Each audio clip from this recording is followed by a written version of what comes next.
This song's a bop.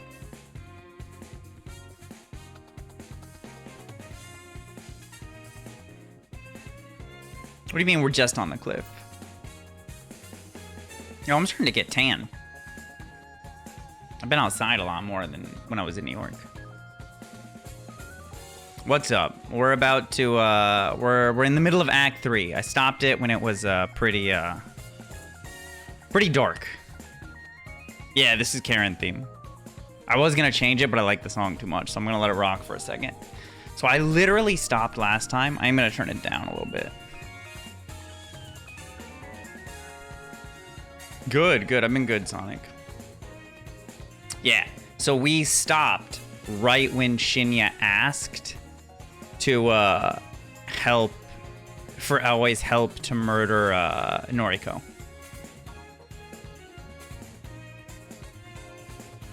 But I think that's kind of all I'm gonna give, to be honest, and I'm just gonna jump straight into it. Let me close a couple windows here. Close Spotify, and boom. Can you guys hear the game?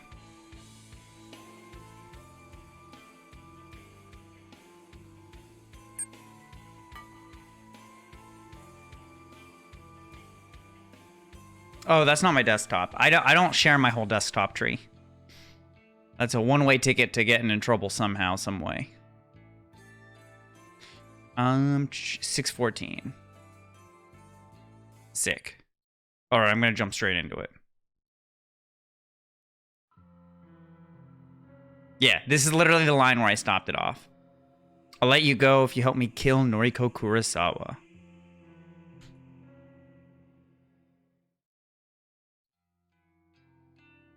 This is your apartment? Yes.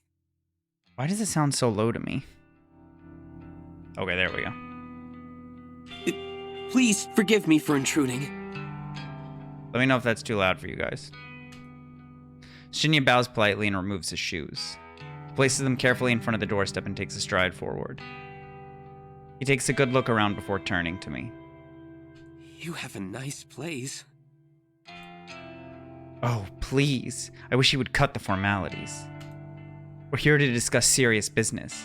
He's acting like we're new coworkers or something.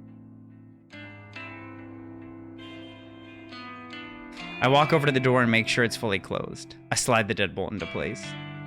The door is locked. Sonic, real talk? Half of my desktop is just random notes. Some of it is WASD finances, and then like a third of it is cursed waifu quiz stuff. No, the music sounds fine to me.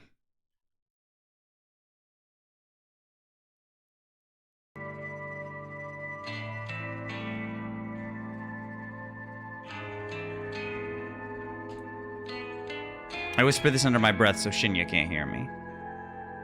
The door is locked. Repeating phrases like this become a sort of mantra. It helps me concentrate. When I'm about 90% sure the door is actually locked, I wander back to Shinya. It takes all of my willpower to refrain from turning back and checking once more. Thankfully, Shinya distracts me from my inner turmoil. Is everything you told me true? I want to make sure I have all the facts straight. Yes, it's true. All of it. Truth intermingled with lies is still the truth, right? I lucked out when Tomoe left the two of us alone in her apartment. If I'd had to explain things to her, I would have had to give her inside information on the Humo Removal Service's operations. Anything less could have clashed with her existing knowledge and caused her to doubt me. But since I only had to explain things to Shinya, I had already determined that Shinya wasn't in the loop. So I concocted a convincing lie in order to secure his cooperation. And he bought it. Just want to get my head around it. Noriko Kurosawa is Corpse Girl. She's the one that was behind the initial string of murders across the city. She delivered photos and corpses to her victims in order to convince them that they would die soon.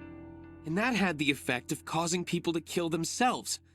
Almost a self-fulfilling prophecy. Yeah, we called this really, really early. Of course, all of this part is true. Kind of. Shinya doesn't need to know that I acted behind the scenes and brought the victims low by my own hand. Those acts of violence almost seem like a distant memory now. I was so committed to aiding Noriko that I couldn't think of anything else. In the end, my assistance didn't help my own situation. I only propelled Noriko's ego into the stars and continued to suffer my cursed half-existence. But it wasn't long before another group started killing people in much the same way as Noriko did.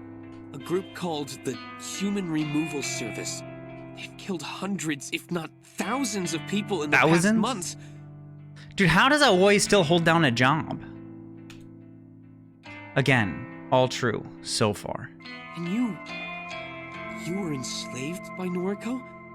Forced against your will to infiltrate the Human Removal Service and bring them down from the inside? That's right. Heh. He's a fucking idiot. That explains why you want to kill Noriko. You want to be free from her, even if it isn't exactly the legal thing to do. Legal? What kind of pedestal is this guy standing on? He specifically requested assistance to do the exact same thing. He wants Noriko dead just like I do. But if I remember correctly, you only managed to learn one important thing about the Human Removal Service, right? Yes. The group is made up of dozens of members. Dozens of people that all masquerade as the leader known as the Herald.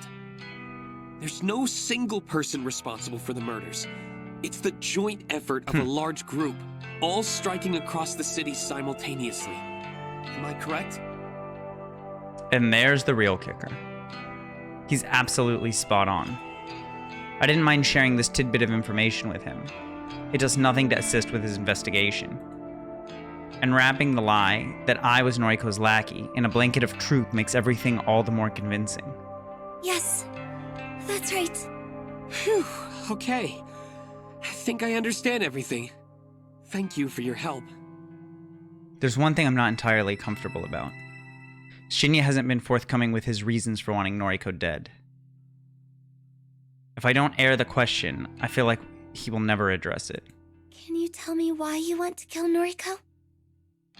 He tries to back away from the question by twiddling his thumbs and pretending to examine the nearby wall. Shinya, I need to know. Otherwise, how can I trust you? Trust. It's a word that has always made me laugh. How can I trust anybody?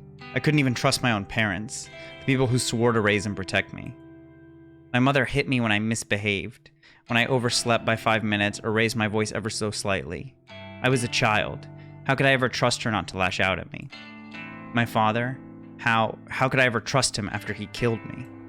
And Noriko. Noriko, the one friend I opened up to, the one person who knew all about my struggles. She betrayed me. She kept her perfect life out of reach, taunted me with it, dangled it in front of me like a carrot on a string. Bro, Noriko had anything from a perfect life. When I asked her to share her life with me, she completely misinterpreted it. She told me she loved me, told me she wanted to be with me. How else is she supposed to interpret it? How else? She wanted to shower me with gifts, hold my hand, be intimate with me. She wanted to be my girlfriend, but how could I ever be intimate with her after what I went through? She didn't understand me. She didn't understand that I wanted to be her, not be with her. She wouldn't trade lives with me, so how could I ever trust her? How could I trust her when she said she loved me, but wasn't willing to make a sacrifice to make me happy? Everyone is full of shit, and I'll never trust anybody again. Yo, she's... Paz, she might be crazier than Omni's usual choice. Junpei spends every day trying to prove his love to me. He assists me with my compulsive behavior. He helps me do my shopping, helps me keep my apartment neat and tidy. Do I trust him? No. I know what he wants from me. He's no better than Noriko. He's willing to jump through hoops for me in the hopes that he'll eventually conquer my flesh. Even when he tries to help out with my compulsions, I don't have full faith in him. He takes it upon himself to complete my checklist of rituals in order to spare me the stress. But, more often than not, I still have to go ahead and double check everything, just to make sure he didn't fuck anything up. If I can't even trust him with that, then I know I'll never be able to trust another soul with anything. Looking at Shinya now, Pacing nervously around my apartment, I decide to not put any stock into what he says next. There's no way in hell that I'll believe whatever comes out of his mouth. Noriko is my friend, but my father, Chief Detective Fujikawa, in case you didn't know, has declared her the prime suspect of our investigation. Thing is, It's the whole bathe in your blood thing, Tama. Father isn't the most lenient person, and he's been cracking under stress lately. If he finds Noriko, if he arrests her, there will be no trial. She'll simply get life behind bars. Guaranteed. Shinya hangs his head and I hear a quiet sob. He wants to kill her so she doesn't get life imprisonment? That's his solution? Is that our country's idea of justice? She doesn't deserve anything less than death for her crimes. Letting her live safely behind bars isn't a punishment. It's an Wait, act the of fuck? mercy.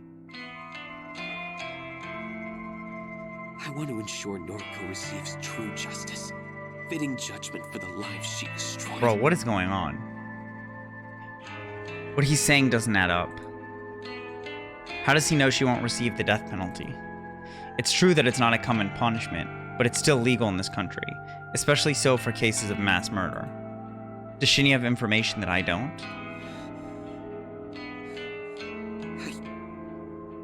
I need to find her. I need to hand her the justice that my father is too cowardly to deliver. Jesus. Whatever. I'm already sick of this guy. He acts like he's been personally wronged by Noriko's crimes, like he's so high and mighty and knows what's best. I doubt he knew a single person that Noriko killed. Fine. To be honest, I don't really care about your reasons. As long as you want Noriko dead, then our goals are the same. But I have to ask, Suddenly at the start of Act 3 comedy. will you turn yourself into the police after you kill her? Once again, Shinya hangs his head. I'd be a hypocrite if I didn't. He leaves his sentence hanging in midair. It wasn't exactly a confirmation. There's only one problem. I have no idea where Noriko's hiding. She doesn't live in her apartment anymore. She doesn't show up to her office. I know that she has a factory that she runs her operation from, but I can't find it. Maybe if you didn't murder the only person that goes there every single day. I see. I might be able to help. Tomoe and Noriko used to spend a lot of time together. Not sure what they used to get up to, but I checked the travel history on Tomoe's IC card, and she made a lot of trips to Shinokubo. Jesus Christ. Her IC card. For people traveling by train every day, buying single-use tickets is often a pain in the ass. Reusable IC cards are much more convenient. You can top them up with money and simply swipe them at the ticket gates to have your train fare automatically deducted. Best of all, they keep a record of your transaction history and the stations you've traveled to recently. The fact that Shinya even thought to look at Tomoe's travel history makes me want to reconsider my initial assessment of this guy's detective skills. Shinokubo, you say? Yeah, can't imagine what she was doing there, but all the dates she traveled to that station coincide with days she claimed to be hanging out with Noriko. Unclear. I still don't think Shinya realizes that Tomoe was in on Noriko's operation. Regardless, this is valuable information. Chances are good that Noriko and Tomoe spent a lot of time together at the factory, and that factory may very well be located in Shinokubo. I'll feed this information to Junpei and see what he makes of it. Perhaps he knows something I don't. Thanks for the info. That's enough for today. I'll contact you when I locate Noriko. Oh. Say, just one more thing. What is it? If you've been wanting to kill her, then why haven't you just called her and asked her to meet up with you? Good question. He thinks he's so clever. He thinks he has everything all worked out. He doesn't know shit. It's not that easy. I need to find where she's living and running her operation from. I want to destroy everything involved with Corpse Girl. I want to burn her factory to the ground. Dude, ahoy. More lies. Lies on top of lies. The truth of the matter is that Noriko knows perfectly well my intentions for her, even if she temporarily forgets it during moments of delirium. She would never agree to meet up with me. Not now. How does Noriko know? Like, I feel like we missed a gap where Noriko put 2 and 2 together. Things were different not so long ago, but I missed that opportunity. Noriko worked out my position in the human removal service. She figured out that I am the Herald, the one responsible for slicing and dicing. She doesn't know that there's more than one Herald, but that's irrelevant. And she doesn't know that I'm responsible for the mass of bodies littered across Tokyo thanks to Corpse Girl's website. However, as long as she knows I'm a threat, she'll never agree to meet with me. How she came to the conclusion that I'm the enemy is beyond me. She's a sharp person despite teetering on the edge of a total breakdown. It doesn't matter. The point is, I can't simply call and meet up with her. Besides, I actually do want to locate the factory just as much as I want to locate her. Yeah, but how did she come to the conclusion before that? The factory is where I'll plant myself. It's where I'll start my life anew. It's where I'll grow and blossom into the new Corpse Girl once I've taken over Noriko's identity. Shinya's contemplating my answer. It seems good enough for him. Fair enough. You want to see Corpse Girl completely and utterly defeated. I get that. That's your idea of justice. Sure. Agreeing with him will make this ordeal of a conversation end quicker. I'm going to get some rest. So... Okay. I understand. I'll take my leave. Call me when you locate Noriko, okay? Yes. Lie. Farewell then. He makes his way to the door and I don't take my eyes off him until he disappears through the portal. When he's gone, I tiptoe toward the door and confirm it's fully closed. I make sure the door is snugly nestled in the wooden frame. I lock the door handle, then slide the deadbolt into place. The door is locked. What is it? The door is locked. I can't be certain. To my eyes that fail me on a daily basis, that betray my mind with illusions and phantoms, the door seems to be locked. But why should I trust my eyes? I don't trust anyone. Why should I trust parts of myself? I can't even see colors clearly. Red, green, whatever. I can't see anything without the aid of glasses. The door has to be locked. It has to be, otherwise I won't be able to walk away. I won't be able to stop thinking about it until I come back and check again and again and again and again. It occurs... This is... Never mind. The door is locked. I'm not gonna lie. If I was Noriko and I got into like a fist fight with Aoi and she was gonna knife me, I would just ask her if she made sure she locked the door on her way out. I feel like that would stop her in her tracks. I turn away, take a deep breath, and then immediately turn back. The door is locked. The door is locked. I'm pretty sure the deadbolt is in place. It certainly looks in place. I'm so exhausted. I'm tired of the routines and rituals. Why can't I just walk away? If I walked away, the problem wouldn't exist. I wouldn't be stuck standing here, checking and double-checking something so trivial. If I could walk away, I wouldn't be so full of stress, so worked up about things that ultimately don't matter. Another deep breath, and I take a step back. Door's locked. I turn, run, dash. I sprint through the room, sprint through the hallway. I slam my body into my bedroom door, throwing it wide open. I collapse on my bed. I ignore the nagging in my brain telling me that the door is unlocked. I ignore it until it feels too real and I have to scratch at my flesh just to distract myself. I pull my pillow over my head and hold it tightly around my face. I'm safe here, safe in my bed. The door is locked. Locked. I try to convince myself to fall asleep, tell myself I'll feel better after I rest. I hope I lock the front door.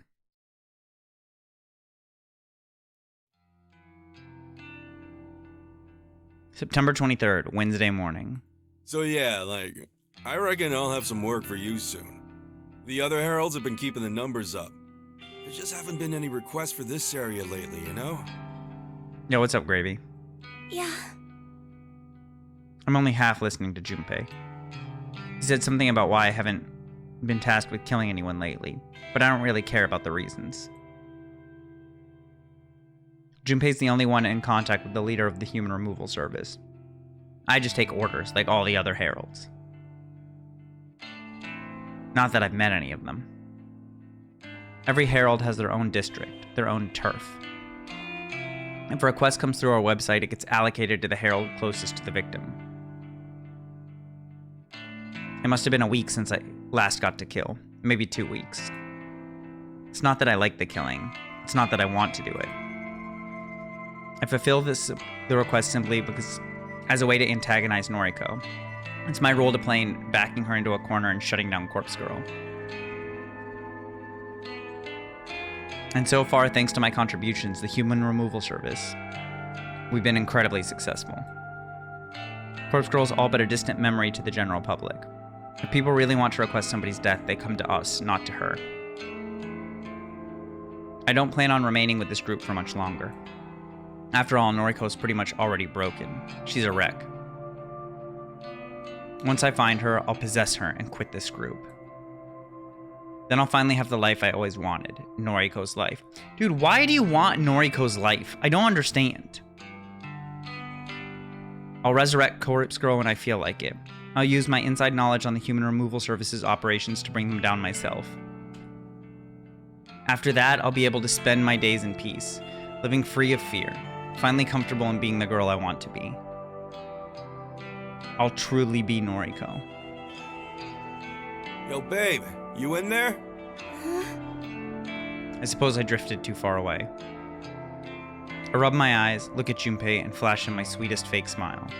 I'm okay. Sorry, honey bear. I'm very tired. Oh, don't sweat it. You want me to grab you a cup of coffee? That would be lovely. You always know how to make me feel better. Of course. I'm on it, babe. You wait right there. Junpei stomps away and heads behind the bar, leaving me alone in this empty section of the cafe. I take a seat on one of the cardboard boxes lining the wall. The box is solid thanks to being packed full of various canned drinks. The Maid Cafe belongs to us in the early hours of the morning. The place doesn't open until noon, so there's no one here this early. I have my own keys these days, regardless of whether or not I'm supposed to. Junpei suggested we use the place as a makeshift base of operations after I decided I was going to continue working here. That was some time ago now. Originally, I truly had planned to quit. I was going to go work with Noriko. My manager at the time used to drive me insane. I couldn't wait to get away. But after I killed him, things here weren't so bad. The new manager is great. He doesn't pressure me to work shifts I don't want to. He doesn't let customers take advantage of the staff. Neither did the new manager nor the other staff members care that Junpei and I meet up down here. It's not like we leave any incriminating evidence behind either. It's simply an easy place for us to meet up and talk, since Junpei lives so far away from me. The added benefit is that we have access to cheap drinks and food thanks to my employee discount, so hanging out here is actually quite pleasant. I wait a while longer for Junpei to return. I really could use a coffee right now. His return is heralded by the thump of heavy feet against the tiled floor. I got you, fam. Junpei sidles up to me and hands me my favorite drink, a tall iced coffee with an extra espresso shot and a dollop of ice cream. Oh, you're the best, baby. Yeah, I know it. Dude, who wrote Junpei's lines? Who wrote them? He giggles in his insanely irritating high-pitched way and begins to chug down his own latte. So I wanted to ask you a favor. Anything for you, honeybee. A tuft of milky foam sits on his top lip, and I have to hold myself back from stabbing him in the face. Noriko apparently spent a lot of time in Shin Okubo with her accomplice Tomoe. Shin Okubo, huh? Good old K-Town. What'd they go there for? Karaoke? Doubt it. Noriko sounds like a drowning cat when she sings. Jesus. And what? Well, I'd like to think that's where the factory is located. She doesn't like anybody. Oh, gotcha.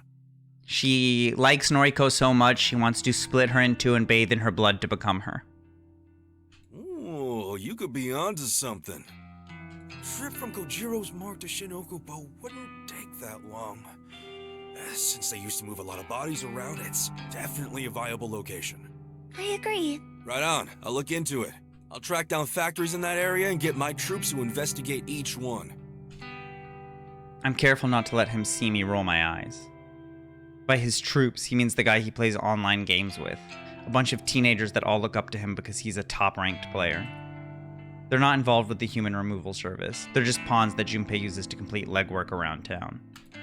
Sadly, they're happy to serve him because they all see him as their sensei. Cool. Let me know what you find out. Damn, so Junpei's Discord? I'm itching to get this all over with. Is that BBH? Is that BBH in the story? My love.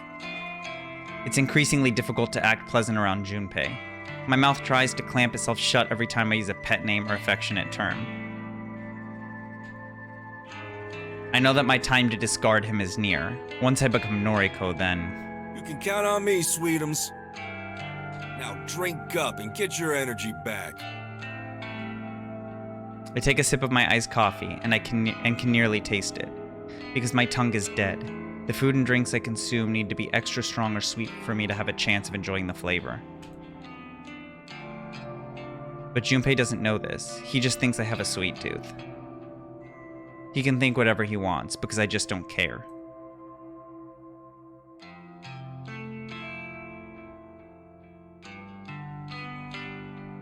September 24th, Thursday morning. A message from Junpei arrives while I'm lying in the fetal position on my couch. Junpei free Wi-Fi. Hey cutie, the guys checked out a bunch of factories yesterday. Got the location. HMU. That means hit me up, fellow kids. I have to read the message twice to be sure my eyes aren't deceiving me like usual. Does he truly have the location I've been looking for? I take a calming breath. I don't want to jump to conclusions, especially with something involving Junpei. He has the tendency to exaggerate and may just be trying to get me excited about some useless information. I send him a short reply requesting the info. I instantly receive a thumbs up emote. Then the text box changes to an animated ... as Junpei composes his follow-up message. The wait is agonizing. If Junpei pulls through for me here, I might finally learn Noriko's location. If it all pans out, then everything could be over by tonight. It's hard not to get excited about the prospect. It's hard not to get ahead of myself. I could leave my death behind and never look back. I could become Noriko and live the happy life she's been keeping to herself all these years. The message finally arrives on my screen. It's an address, not that I expected anything else. A street name and a factory number in the Shin-Okubo area. One more message from Junpei comes through. My guys saw a chick matching Noriko's description inside that factory. They thought she was a zombie. Ha! Go check it. This is it. As long as this information is solid, I've located Noriko's factory. Yeah, Fed, also, like, my chat thing, if you accidentally spoil and it gets erased, I can't unsee it because it doesn't erase messages in my chat thing. So just please be super careful about spoiling anything. My entire body begins to shake. An icy chill washes over me as though I've just walked into a cold shower. It's a strange sensation for a dead girl to feel. Pain doesn't affect me, and yet, the cold is something I can never banish from my bones. No time to focus on that. I have to stay calm. Need to concentrate and pull myself together. I launch myself up from the couch and collect the backpack hanging over the coat rack. I unzip it, run my hands through its contents, and convince myself that everything I need is within. After swinging the bag over my shoulder, I throw open the apartment door and venture outside.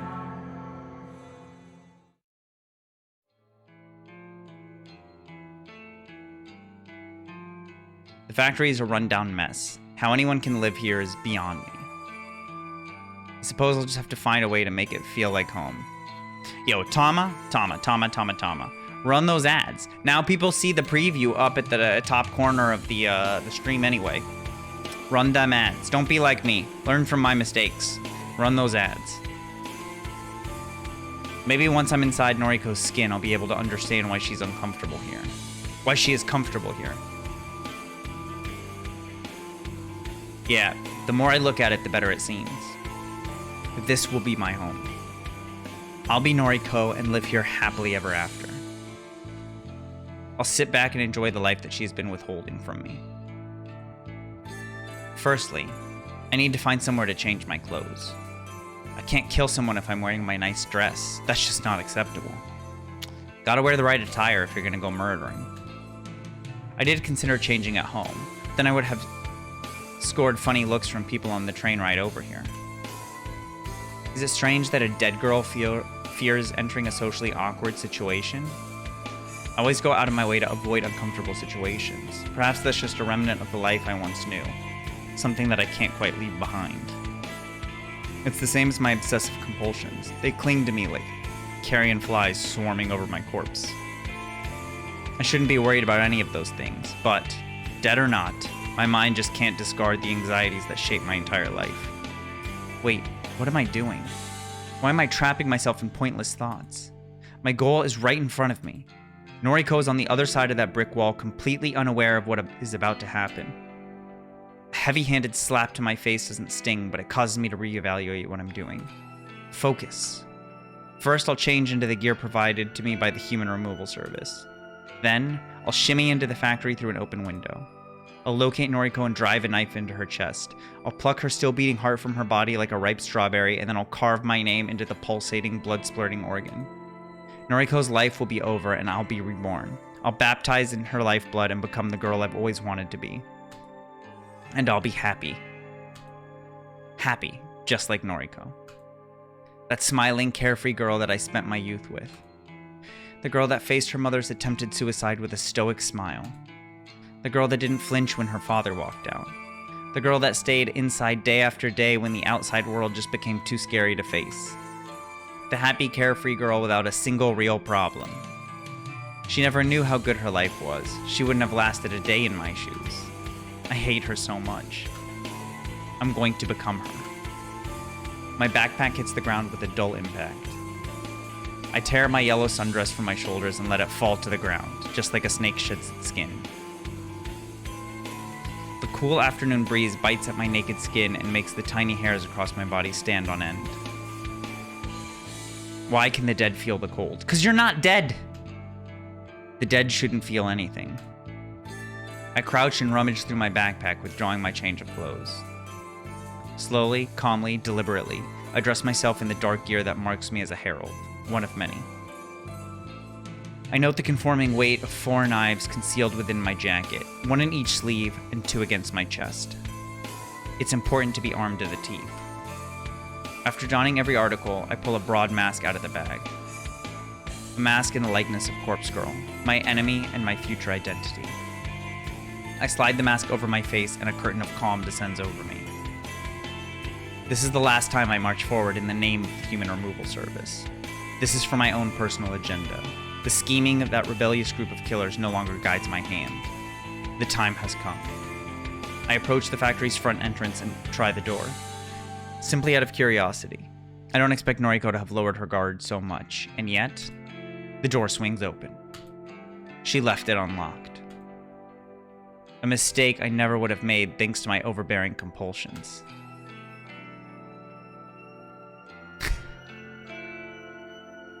The place reeks of death. If I wasn't so accustomed to the smell, I'd probably vomit. So dead girls vomit?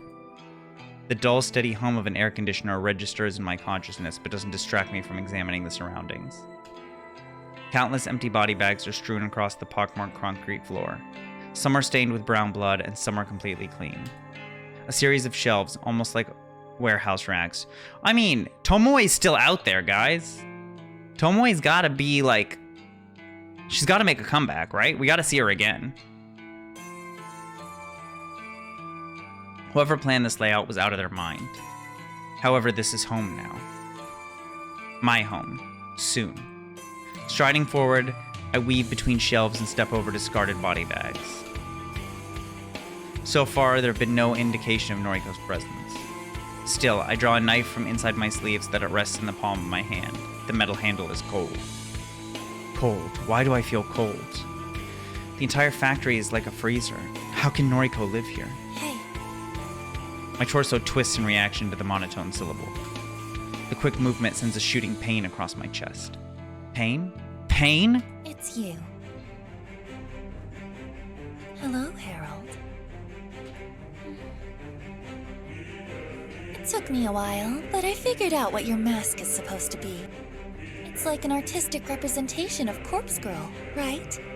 The Corpse Girl mascot that appears on my website. Noriko flashes her phone at me, and I glare at the website display. That's totally copyright infringement. I don't know what to say to her. This isn't exactly how I imagined this encounter would play out. Why'd you fake Junpei Matsumoto's death? Yeah, somebody add Omni again. I already added him once. You know what I'm talking about, right? That time we met in the underground parking lot. You planted a look-alike corpse to fool us into thinking Junpei had died.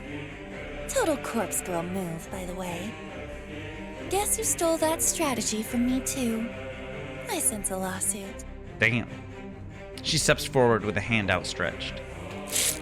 I instinctively lash out with my knife and slash her wrist. But her hand comes to rest on my shoulder, the tiny nick from my inaccurate blade not even prompting a spurt of blood. Ouch! That stung a little. The warmth of her hand seeps into my shoulder. It's almost comforting. Aoi, I miss you. I really miss you. Yo, what the fuck is going on? Can you take off the mask? Can we just talk? I don't take off the mask. I don't know why I'm standing here listening to her. I don't know why her presence and her reassuring hand has caused me to lower my guard. She smiles. This is the happy, carefree Noriko I grew up with. You're so beautiful, Aoi. I'm really sad we can't be together. How are things with your boyfriend?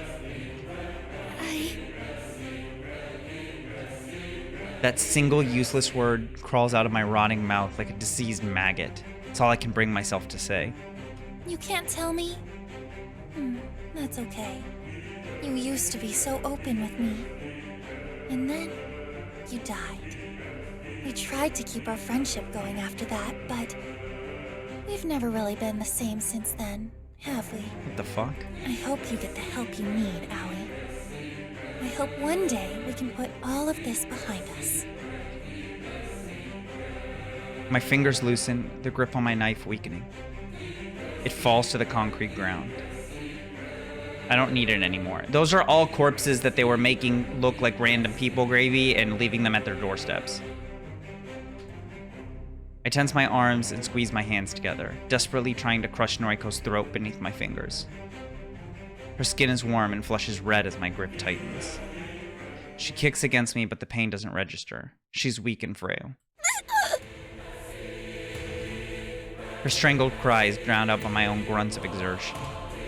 Anemic fingers swipe at my arms constantly, only serving to irritate me. I could hold her neck in one hand and use my other to plunge a knife into her face. I could continue to strangle her until I crush her windpipe. Or I could slash her stomach open and let her intestines spill out onto the ground. All of the options are appealing. All of the options can be put into motion within seconds. I take my right hand off her neck and slip it into my jacket, ready to pull out a knife. My left hand closes tighter on her neck, and Noriko closes the distance between us, causing my elbow to bend and allow her closer. Her forehead slams into my own and my neck recoils backwards. I'm falling to the ground, only able to blink once as I try to work out what just happened. She somehow summoned the strength to headbutt me. Frail, weak, ghostly Noriko. She actually stood up for herself. She actually struck the person she loves. I'm dazed but ultimately uninjured. I didn't even feel the impact of my skull against the concrete when I landed flat on my back. Noriko towers over me and rubs her neck, her ragged breathing even louder than the thrumming air conditioning. Sorry, Aoi. I had to defend myself. Please, get up. Let's talk about things. I get up. I slip the knife into her side and feel it slide neatly between two of her ribs. Her taut, thin skin does nothing to resist impalement. Noriko looks down at the wound and mumbles in surprise. I drive the knife in deeper, and with a flick of my wrist, I pull it sideways, slashing her belly wide open. An arching stream of blood sprays from the savage wound and forms a macabre rainbow before me. Noriko coughs and gags as she frantically tries to stem the tide of blood with her hands. Damn it! Corpse girl will... She falls to her knees. Get Her empty threat falls with her, and her face slams into the concrete. Noriko Kurosawa is dead. Using the very same knife that slashed her open, I cut along the seams of my jacket and skirt. I strip myself down with the blade until I'm standing cold and naked in the factory. It doesn't take long to strip Noriko down as well, but I'm extra careful with her clothes, and I don't use the knife this time. I simply pull her dress up and over her until she slides free from her motionless body. I hold the dress up against me, letting it press against my own form. I look down and admire the sight of myself, imagining what I'll look like when I wear it. I can finally become Noriko. I can wear her clothes, live in her factory, talk to her friends, work at her office. I can do all of the things that she loved to do, all the things that made her happy. I slip the dress over my head and force my arms through the sleeves. It's a little long, but overall it fits me nicely. I'm Noriko Kurosawa. Bro.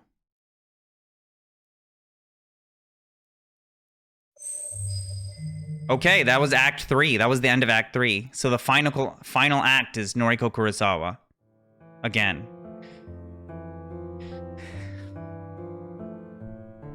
When Mother killed herself, she didn't die. Well, she died, but not really. It's a funny thought. Everything that she was, everything that made her Asuna Kurosawa, left this planet on that day. Her body remained, but her soul had departed. She got sent away to a care facility, and I didn't see her very often after that. On the rare occasions I visited her, I would always notice that her eyes no longer looked like mine. I hate her for what she did to our family. Yuriko and I were only children at the time, but Mother hung herself up from the ceiling and made us watch. She encouraged us to kick the chair out from underneath her. We didn't understand what she was doing. She told us it was a game. So we kicked the chair and we laughed. And Mother laughed, and then her neck snapped and she stopped laughing, and that light in her eyes that I once shared with her was extinguished instantly. Yuriko screamed and I screamed, and Mother just wouldn't move, and we couldn't get her down from the ceiling, and eventually Yuriko remembered how to call for an ambulance, and the paramedics arrived, and we were taken away. And after that I was completely fucked up, because you don't just walk away from something like that and act like nothing happened. I spent years trying to force the painful memories of her attempted suicide out of my mind. This is Noriko. But I didn't exactly cope with it very well. How could I?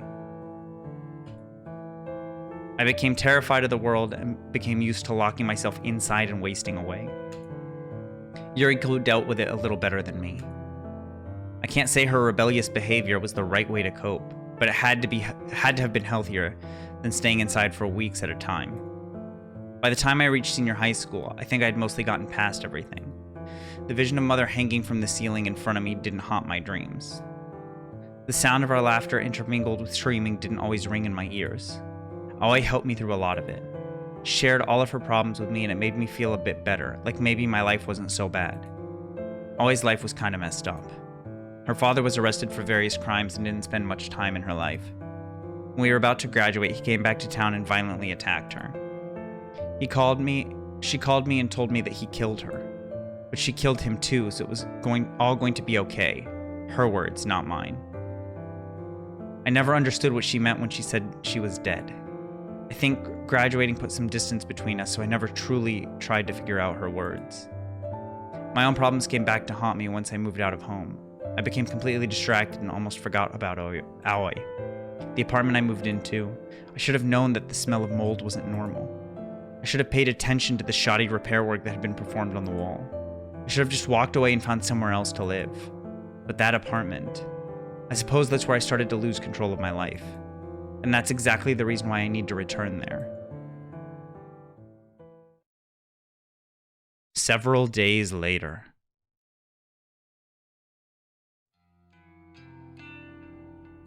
Looks the same as always. She did survive. I'm not looking forward to climbing the rest of the stairs up to the apartment. I can hardly walk at all, even on flat ground. But I have to do this.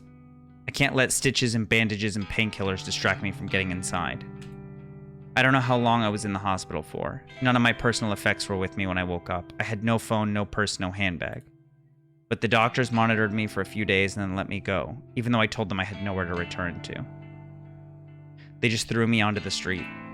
They couldn't even tell me what happened to the girl who attacked me. They had no idea if she'd been arrested or not.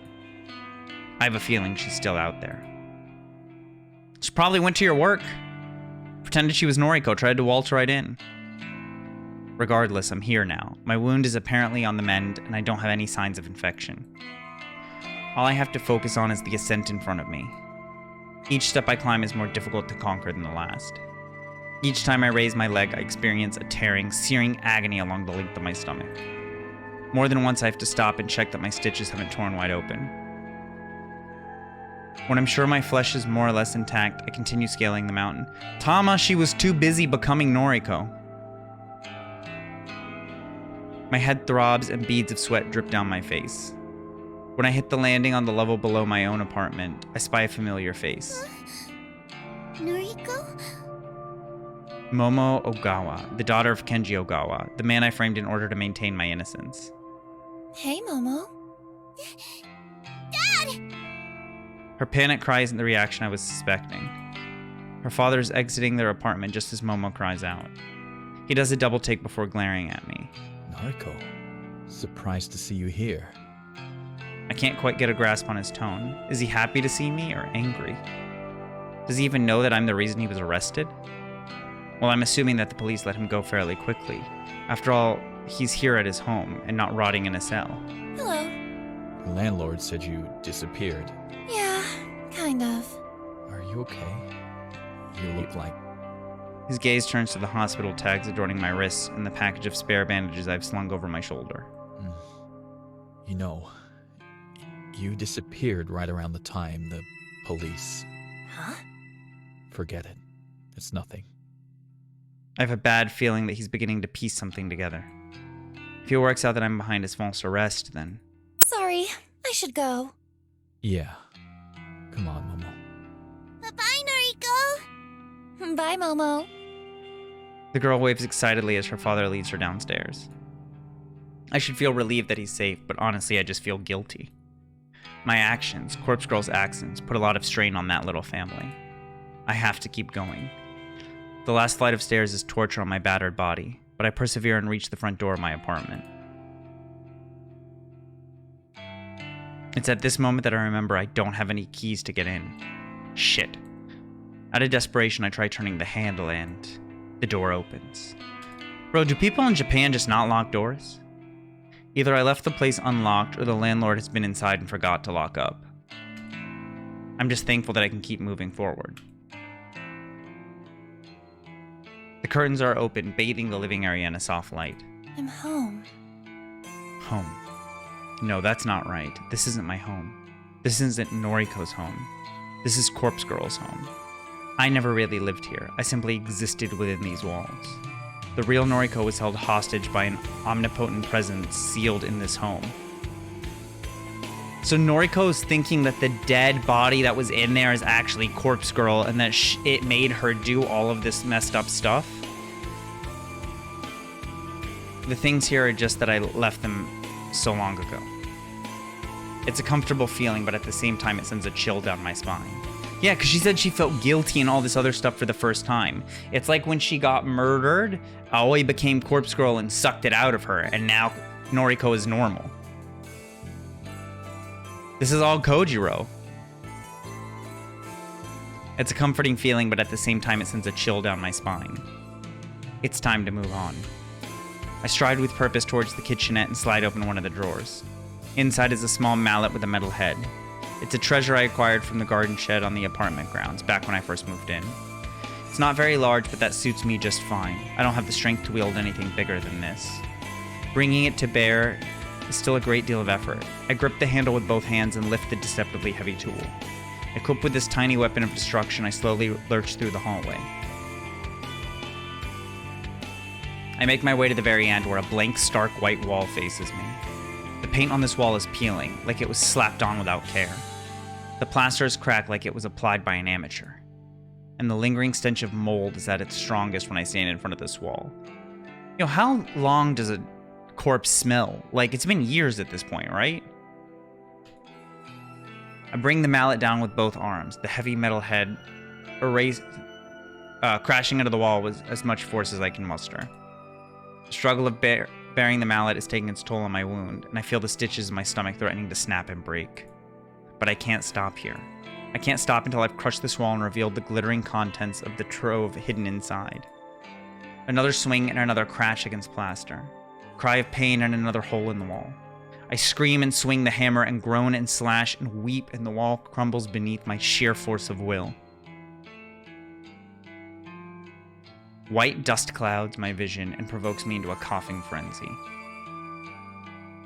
When my eyes and throat clear up, I throw the mallet onto the carpet and venture forward. I clamber through a human-sized hole in the wall and find myself within the secret cache on the other side.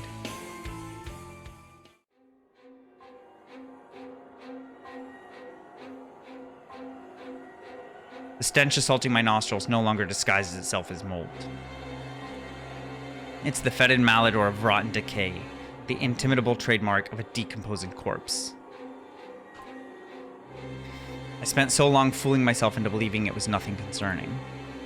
I spent so long pretending that a corpse did not live within the walls of this apartment. The truth is, this corpse pinned to the wall is the root of all evil. It's an infinite fount of misery and despair and malice and death and hatred. This is Corpse Girl. Hello, old friend. She's got the same color hair as Corpse Girl. The corpse does not reply.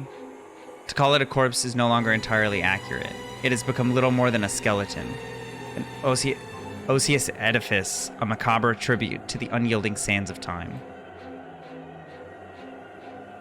Bone and flesh and hair and fabric blend and intertwine and meld together to form a sickening representation of human beauty. Beauty. I used to think that this body was pure perfection, back when the corpse was more or less intact. It was the image of a gorgeous, vibrant young woman. I aspired to become just as beautiful. Slender, elegant, graceful, with pale skin and dark eyes. Looking at her now, it's clear to see that I was deceived. The form before me is not beautiful. It's revolting. I shaped myself into the image of death, truly believing I was transcending mortal beauty. This corpse controlled me for so long. This corpse manipulated me and made me want to become just like it.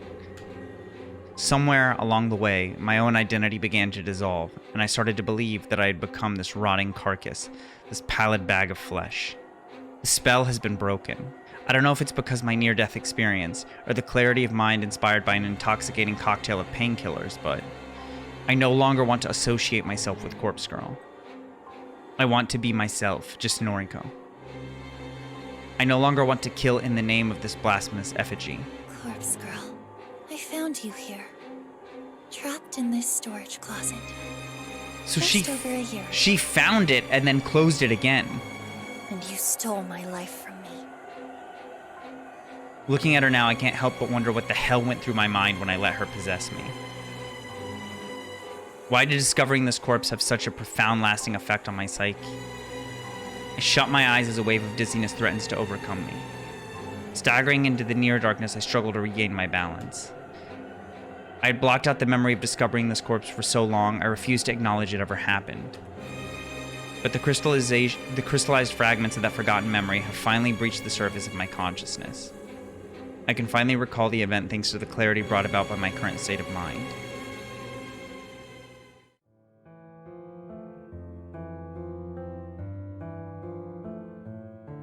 It happened several days after I moved into the apartment. The musty smell of mold lured me to the wall at the end of the corridor, the wall that had been hastily patched up and covered with plaster and paint. I wondered about the source of the smell. I figured it might be a leak, a busted pipe that needed repair. Instead of calling upon the landlord for assistance, I took my matters into my own hand. Perhaps I was inspired by my newfound independence. I had just become a free young woman living on my own for the first time. Perhaps I was just stupid. I located a mallet in the garden shed. I tore down the wall. I found Corpse Girl, and in that moment I fell to my knees. Someone had hung this corpse upon the wall and decorated the storage room with books and photographs. The sight of the dead woman bearing down on me instantly unearthed the buried memories of my mother's attempted suicide. The pain and despair that I had repressed for so long found its way out of my mouth and formed an unholy scream. I think the fear of that discovery and the subsequent revival of subdued memories caused me to slip in and out of consciousness. I was paralyzed by fear and my entire body was racked with pain. Looking back now, I feel like I must have spent days lying in a heap on the floor of the storage closet. Days spent within a dreary haze of dread and depression and distress. Days spent at the feet of that hanging corpse that I began to look up and idolize. Days spent in a lull, a fever dream, surrounded by photographs on the wall of all manner of corpses. Days and days of my soul and identity slipping between my fingers. Something must have eventually cracked inside me, because I remember getting to my feet and repairing the wall. I don't know how I did it, but I patched up and painted over and vacuumed up all the dust and debris from the carpet. And then the memory of the entire incident just vanished from my mind. The only relic I retrieved from that storage space was a single book, a heavy tome that must have tumbled out of the closet during my delirium.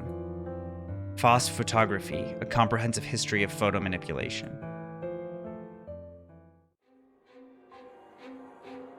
Now, Corpse Girl doesn't look the way she used to. Uncovering her today hasn't shocked me into submission like it did all that time ago. Am I stronger now? No, not really. But I was prepared to face her this time, and now I'm here to bury her. As I calmly assess how difficult it will be to retrieve her from her position, my eyes fall upon the dozens of photos plastered haphazardly across the walls. Photographs of nameless bodies printed with an instant camera. There must be 10 or 20 or 30 corpses across the entire series of images. I don't recognize any of them. That's the only comfort I can take from viewing the images. The comfort that I'm not the only one who decorated this room with these macabre visuals. Whoever put these photos up is undoubtedly the same person responsible for hanging Corpse Girl on the wall. All of the photos look so real, and all of the corpses are in such normal situations. There's an image of a decomposing body sitting on a bench, waiting at a train platform. He's wearing a suit like an ordinary businessman.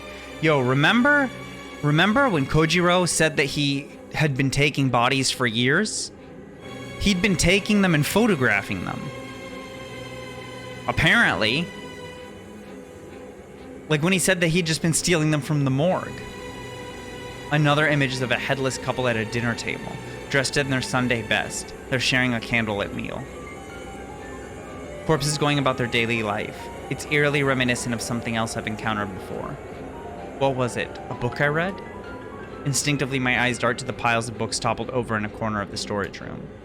There are dozens of duplicate books as if they were abandoned here by their own author. I called it! I called that Kojiro was the author of those books. I called it. I crouch and dust off the cover of the book at the top of the pile. Dazed by the Dead by Nobel Sinclair. Nobel Sinclair. Underneath 10 more copies of that volume is a different book with a familiar cover. Strange Flower. I know this. The very same book that Kojiro lent me so long ago. Except the book here is not worn, well-read library copy. It's in pristine condition, save for the layer of dust coating it. There are nearly a dozen copies of this book as well. Someone intentionally abandoned these books here, and the fact that they're accompanying so many photos of corpses, not to mention Miss Corpse Girl herself, is no coincidence. These books and photos, as well as the copy of Foss Photography I found here so long ago. All of this somehow embedded itself into my consciousness and inspired me to start Corpse Girl's website. I'm sure of it. This room, this fucking cursed room, ruined my life and corrupted my mind. And I have to wonder if somebody planned it all. Did somebody leave me all of these things here in order to break whoever entered? That's probably a far-fetched concept, but I'm desperate to place the blame on somebody, anybody but myself. Enough. A light slap to my face snaps me out of my inner ramblings. It's time to bury Corpse Girl and put this life behind me once and for all. I can't really atone for the things I've done this last year. Hell, I don't actually feel like I need to atone. It's not guilt that's eating me up inside. But at the very least, I can move on. I carefully remove the restraints tying Corpse Girl to the wall, and feel the weight of her rotted body collapse against my own frail form. Her head leans against my shoulder, and for a brief moment I pause and let her rest against me. I run a hand through what's left of her hair. She's been through a lot. We both have. We're both Corpse Girl. Well, we both used to be. Now we're just empty husks with no purpose. If we're not Corpse Girl, we'll probably be forgotten, lost to time and memory. For once in my life, I'm looking forward to being forgotten.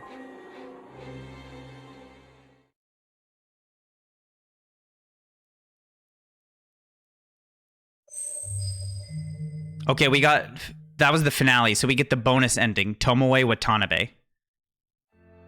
This is the ending we got. God, this place is boring as hell. After all the shit I've been through this year, I simply can't believe I'm still working here. If it weren't for Shinya, I probably wouldn't bother coming in every day. But I want to patch things up with him. If I keep talking to him in the office, surely I'll crawl my way to forgiveness. Speaking of that son of a bitch, here he comes now. Look at him. He walks past my desk and doesn't even acknowledge my existence. How can he ignore me, after all the time we spent together? Fucking hell. He irritates the shit out of me sometimes. I'll just have to take matters into my own hands. If he won't talk to me, I'll just make him talk. I leave my desk and stride over to him. My heavy footsteps aren't exactly elegant or befitting a lady, as my mother used to always say, but I don't really give a flying fuck. Hey, what's going on? The slurred, drawling words that drip from my mouth don't come out the way I want. That always seems to be the case. Everyone treats me like I'm some dumbass dipshit because of the way I speak. They don't understand that it's the way somebody thinks that really matters. I can't help it if I was brought up to speak like a fucking imbecile. Blame my father, not me. Oh. Hello, Tomoe. Hello yourself. What's a gal gotta do to get a conversation out of you these days? Huh? What do you mean? Come on. You know we don't speak like we used to. Well, we broke up. You dumped me. What exactly do you expect from me now? Oh, please. You know I'm sorry for that. I told you 1,000 times that breaking it off with you was the stupidest thing I've ever done. So come on. Get back together with me, will ya? She does, Paz. She misses him. Tomoe, you broke my heart. Yeah, I know. Shinya, I really love you. I need you. I'm not normally one to get embarrassed, but letting my feelings hang in the air between us really makes me uncomfortable. Did you hear about my father? Huh? I wasn't expecting him to shrug off my confession with a swift change of topic. He's tracked down an important member of the Human Removal Service. Jeez, not this shit again. Can't you just let it all go? No, I can never do that. I'm going to get to the bottom of it. I could use a hand, if you're willing to assist. Yeah, gravy. She broke up with him because she didn't want him murdered by Noriko. That's why they broke up. Having someone by my side with insider information would be rather handy. Don't you agree? I'm kind of blindsided by his request. I know that he knows everything. I'd be stupid to pretend he hasn't figured it out yet. He knows of my involvement with Noriko. He knows that I had a hand, however indirect, in the suicide cases that Corpse Girl painted across the city. I'm not going to judge you for working with Noriko. If you can help me bring the greater perpetrator to justice, the head of the Human Removal Service, then I think it may have been a good thing that you did what you did. That's so. You'd forgive me for getting involved with such stupid shit? Yes. I'd have no choice but to forgive you. And maybe we can even move further forward. I know he's just saying what I want to hear. He can be manipulative in his own way. But if there's a chance I can make up for the shit I've done and win Shinya over again, then I have to go for it. Right. Sign me up then, or whatever. I'll help out. Thank you, Tomoe. I'm going to interview the individual involved with the Human Removal Service. Are you allowed to do that? Of course. Father said I'm an important member of the investigation team now. Interesting. I'd like you to come with me. You might be able to point out any inconsistencies in his testimony. Yo, what if it's Kojiro? Yeah, I don't know about that, but I'll do my best. For the first time in a long time, Shinya smiles at me.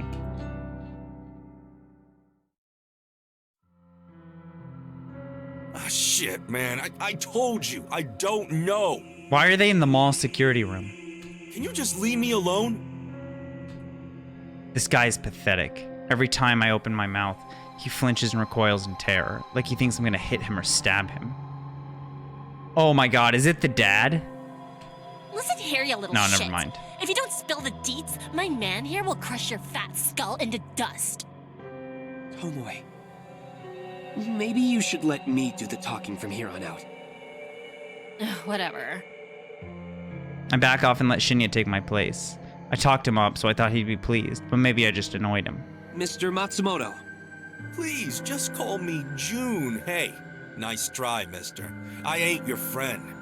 You can address me formally. Thank you very much. He folds his arms across his chest and adopts the pouting expression of a child. Yes. Well, as I was saying, Mr. Matsumoto, you understand why you've been brought in for questioning, yes? Yeah, man, but, like, I'm totes innocent, you know? I don't even know nothing about the human removal service. You guys think I'm involved, but you haven't given a reason why you think that. Shinya retrieves a small pocket notebook from somewhere and flips through the pages. After a moment's silence, he clears his throat. Several witnesses, plus a security camera, placed you at the scene of a murder just 2 days ago. Now, it's apparent you weren't the culprit. However, your activities at the time of the incident were questionable at best.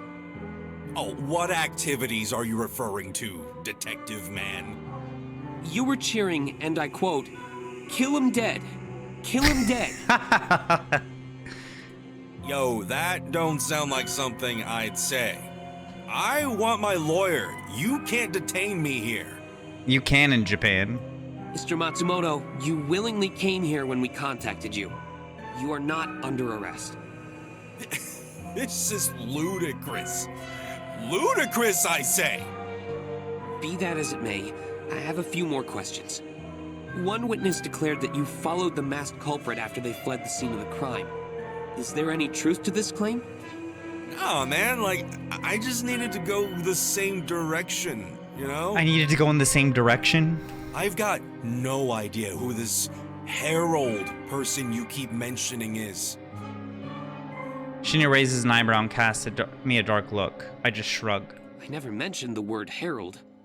Is that the name the culprit refers to themselves as? Oh, this is like some detective mind trick, ain't it? I have the right to remain silent. Anything I say or do, or whatever, can be like... I've had enough of this creep's inane ramblings. Listen up! I slam my fist against the table and send Junpei rolling back in his seat. He nearly falls off the chair but manages to regain his balance. You've got two options here. Number one, tell us the identity of that killer, the person you called the Herald. Omni, we got an ending. This is the bonus ending. You missed a ton. What's the other option?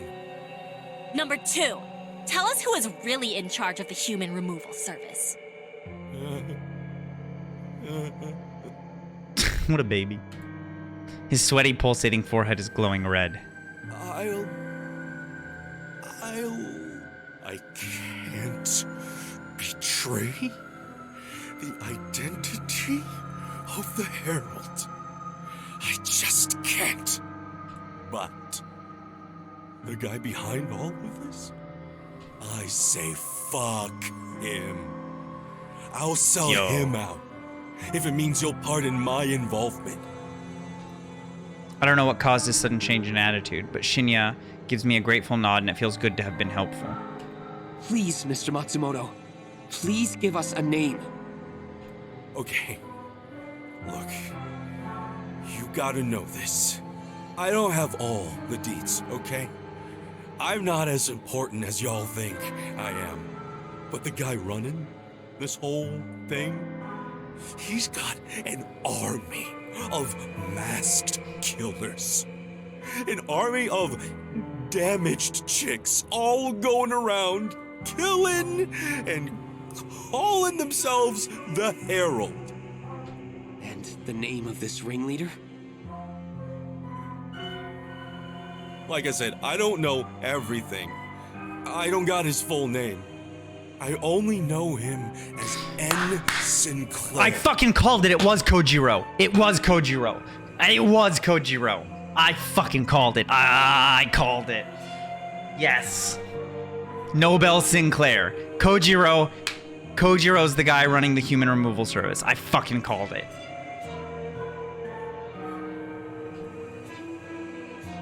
N. Sinclair. A foreign name. Although the first name could be Japanese, I suppose. I mean, that's what we inferred from the room with all the books. Shinya is jotting the name down and confirming the correct spelling with Junpei. I find myself lost in a thought far detached from this moment. For some strange reason, Noriko's face pops into my mind. I have a fuzzy recollection of a conversation with her, but any attempt to clarify the thought in my mind is useless. Shinya, is the name familiar to you? Yes.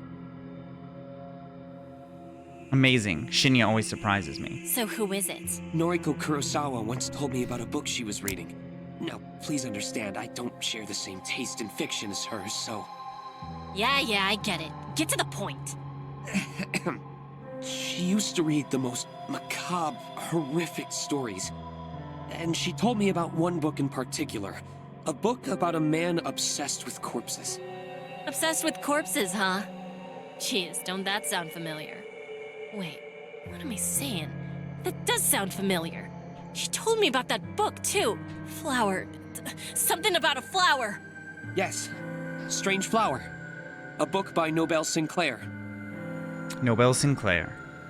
N. Sinclair himself. Jeez. You reckon that's the guy behind the human removal service?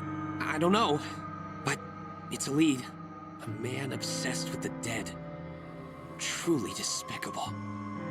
That's one way to put it. I've done my time with sickos like that, had enough of it, and put it all behind me. Yo! Detective man. Can I, go now? Absolutely not. Shinya turns away from Junpei and beckons for one of the armed police officers standing guard at the room's entrance. The officer walks over and awaits Shinya's command. Arrest this man. Yo, that's whack! What are you doing? The police officer cuffs Junpei and yanks him out of his chair. Damn. Shinya, that was cold. It had to be done. Junpei Matsumoto is dragged away, kicking and screaming. Silence falls upon the room after the door closes in the police officer's wake. So, what now, Detective Man? Shinya scratches his chin as though wondering why I would call him that, but he doesn't voice his discontent. Our next step is to track down the author, Nobel Sinclair. Maybe he's our culprit, maybe not. Either way, we won't know until we talk to him. Right on. And what about... Shinya interrupts me with a sudden soft kiss on the lips. I close my eyes and lean into him, letting his warmth envelop me. Shinya... I couldn't have done this without you, Tomoe. And I wouldn't be the man I am today had it not been for you. So, thank you. Does this mean... you want to be with me again? Yes. If you'll have me. My heart swells with this confirmation. I've never been so happy. Shinya! Of course! He kisses me again, and the fear I had of losing him instantly washes away. I won't fuck it up this time. I'll keep him close to me and protect him forever. I reluctantly break away from his embrace and hold his chin delicately in my fingers. Let's go find this Nobel Sinclair fucker. Yes. Let's find him and bring him to justice.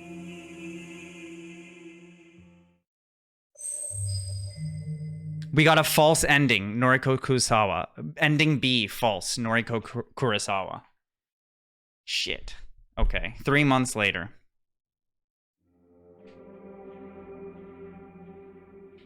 Aoi and I always used to dream about getting away. Breaking away from all the stress and tension of our everyday world. Yeah, we got a false ending, I guess. She dreamt of going somewhere cold for a winter getaway. Somewhere she could snuggle up by a warm fireplace and drink hot cocoa and feel at peace. I told her I'd like to visit a sunny holiday destination. But I don't know why I said that back then. It was a lie. I hated the sun. The harsh light and the warmth always used to leave my skin feeling prickly and scorched. However, things have changed, through no plans of my own. For some reason, leaving behind the life of Corpse Girl helped me appreciate a few of the little things in life. I don't know why. Maybe I'm just happy I survived. Maybe I'm just glad I don't have to keep living in that accursed apartment. I haven't fully recovered from the stab wound Aoi inflicted upon me. I haven't fully recovered from the scars she left in my heart. I don't think I'll ever be 100% healthy again. My doctor said these things take time, but... maybe a slight limp and a dull ache in my gut from time to time is a small price to pay for my life. I made the decision a few weeks ago to attempt a beachside vacation. It went well. Pale, ghostly Noriko Kurosawa sat on a beach and attempted to get a tan. I did it for myself, not out of some misguided notion that I should live out a dream vacation for Aoi's sake. Aoi can go on her own damn vacation whenever she wants. It's not like she's limping around with a cane and a serpentine scar across her beautiful skin. It's not like she had to struggle against the entire world just to get on an airplane. The beach was gorgeous, the water pristine. I'd never seen anything like it in all my life. But those moments of sunshine and relaxation were fleeting. Sitting alone now in this empty apartment makes that painfully clear. I had to return to Tokyo eventually. It was inevitable. But it feels like there's nothing here for me anymore. Maybe I'll move once more, go to Osaka or Nagoya. No one in Tokyo for me. Aoi, Kojiro, they're either dead or dead to me. Tomoe doesn't call me, doesn't answer her messages. Shinya, nothing, no one in Tokyo for me. My eyelids close gently and the sweet embrace of sleep takes me. I decide to go for a walk to clear my head. But after returning to my new apartment building, I somehow forget my apartment number. I've only just moved in after all. Shit. How could I forget something so important? I wander the cold hallways trying to locate my place. 238? 248? Which one was it? Completely lost, I decide to turn around and search in the opposite direction. As I turn, a slightly open door scratch catches my attention. Who would leave their door open? Anyone could walk into your apartment and steal your belongings. This thought quickly scampers off as I find myself pushing the door ever so gently. It swings open slowly, revealing a room lit only by the flickering light of a television. Hello? You left your door open. Is anyone in there? My timid voice sounds unfamiliar to my own ears. I realize that I've rarely spoken in the last few days, save for the occasional pleasantly exchange with the staff from the moving company. When no one answers from within the room is forthcoming, I take a careful step inside. No sound comes from the television in the corner. It has been muted, but the screen has been left on for some reason. My eyes strain to peer into the near darkness. Once my eyes finally decipher the scene before me, I realize that I'll never be able to delete the vision that has plagued me for most of my life. Fuck. My mother hangs from the ceiling, a rope coiled around her neck like a boa constrictor. Her mouth is agape, a half smile, half scream upon her lips. Her eyes are vacant and stained black with the filthy muck of regret. And her legs dangle helplessly, unable to secure a foothold upon the chair that has fallen to the ground.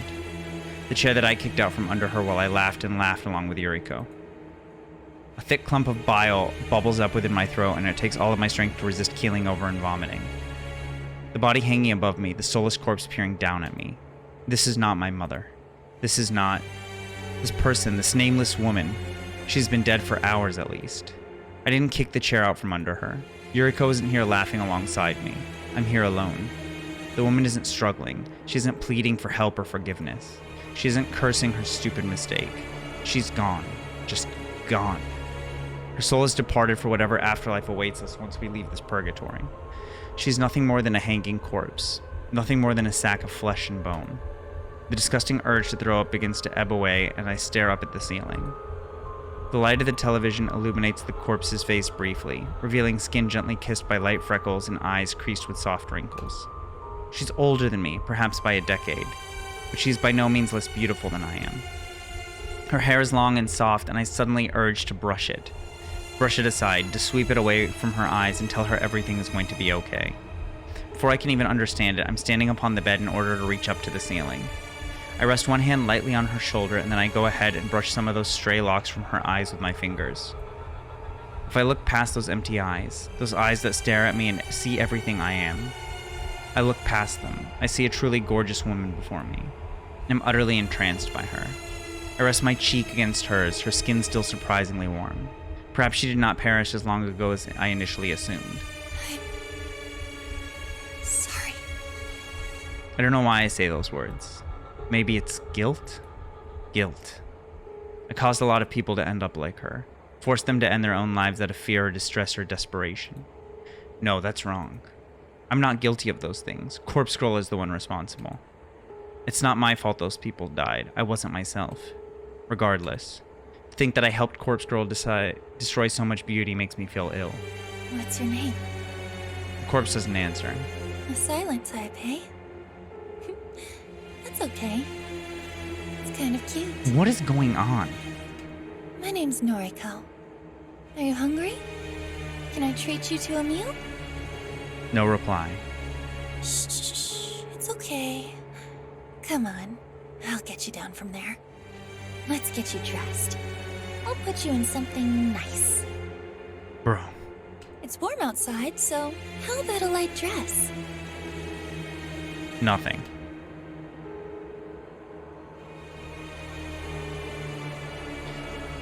It takes some time to unloop the rope from her neck and return it to the floor safely. Some part of my subconscious knows exactly how to move her carefully, to dress her, to apply her makeup and bring out her inner beauty. I can't recall if I've done something like this before. Have I taken a corpse out to dinner before? Yo, wait. Tama, maybe you're right. I can't recall if I just read about it in a book or if I've experienced a similar situation. Just because she's dead doesn't mean that I shouldn't treat her right. Yo, Tama, what if you're right? There's the relapse, but what if she was the author? Tama, what if you're right? What if she was the one that put all the books in there? Just because she's dead doesn't mean she's not beautiful and worthy of my love. After a bit of time, my gorgeous friend is dressed to impress, ready to go out for dinner. She's not very talkative, so I'll place her order and keep the conversation going. People might look at us, they might stare or even judge us, but we'll be okay. We're two beautiful young women, simply enjoying each other's company. She'll start to decay soon, like a strange flower wilting moments after being taken out of water. As for me, I think I've been decaying for a long time. I hope this nameless corpse girl can help me feel alive again. She offers me a slight smile as I take her hand and lead her into the building lights of the hallway. I blush. Epilogue, Nobel Sinclair. Bro, we got so many different endings, I guess. I guess it just does a bunch of stuff. 1 year later.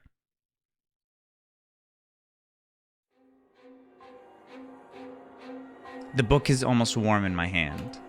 It's a pristine volume, fresh off the printing press. Paperback, though I would have preferred hardback. Been a while since I last published a book. Years. The few fans I have probably thought I disappeared off the face of the planet. I did in a way. No, Kojiro was the author. The way he talks is like Kojiro. Not my fault. Death is death. Nobel Sinclair died in a fire inside his family home. That was a long time ago. Even though my name burned to ash, my body survived. Had to pick up a new name after that. Can't wander this planet without one. This body went on living for quite a while with the new name. I even grew to like it. Then the strangest thing happened. Another fire, inside a morgue this time. The new name went up in flames. My body survived. Again. Fate? Don't know. Felt a bit lost after that. Felt a bit unlike anybody. I decided to pick the old name back up, dusted it off, pinned it on my chest. Nobel Sinclair. It always suited me. Mother gave it to me after all. This time, I didn't want to completely disregard my existence. The time spent as another man. Too much happened. I've got too much to tell, too many tales to keep to myself. So this new book tells the entire story from start to end. Corpse Factory by Nobel Sinclair. Wasn't easy typing page after page with only one arm. One of the most taxing and challenging things I've ever attempted. But now it's done. Soon this new volume will hit store shelves across the country. The world will know everything. I used pseudonyms throughout the book to protect the identities of the guilty. I didn't print Noriko Kurosawa's real name even once. I didn't identify Junpei Matsumoto or Aoi Sato. I didn't call out Tomoe Watanabe or even that wannabe detective that always chases me, Shinya Fujikawa. And most importantly, I didn't print my previous name. Not that name anyway. I confessed a lot of things within this text. I even confessed my involvement with the Human Removal Service. Getting caught up in that organization's web of death wasn't something I ever intended to do. It wasn't something Kojiro ever would have done. But it was necessary. Necessary in order to finish this latest book. Nobel Sinclair rose through the ranks of the Shadow Society within mere weeks. Chalk it up to his or my macabre experiences. Couldn't have done it without the connections I formed as Kojiro. Couldn't have done any of this without him. I'm at the top of the ladder now, so to speak. Got a bunch of killers on my payroll. Even the dog Junpei is on my leash now. Don't know where I'll go from here. Original plan was to shut the human removal service down, delete its existence as a final act of love for Noriko. But the power is nice. The power is intoxicating. Again, Kojiro wouldn't have toyed around with something like this. I'm not Kojiro. I look over the book in my hand once more. It's heavy, full of words that carry more weight than they should. Whether people believe the content of this book is out of my control, but those with a keen intellect will surely be able to piece the truth together. My eyes scan the cover and read over the large embossed letters. Corpse Factory, a novel by Nobel Sinclair. I've never been more proud of my work.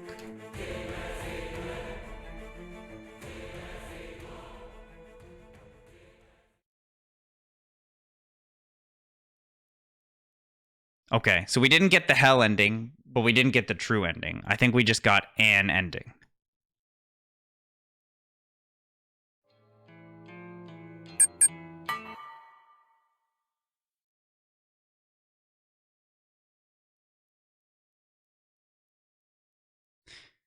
So we got ending B.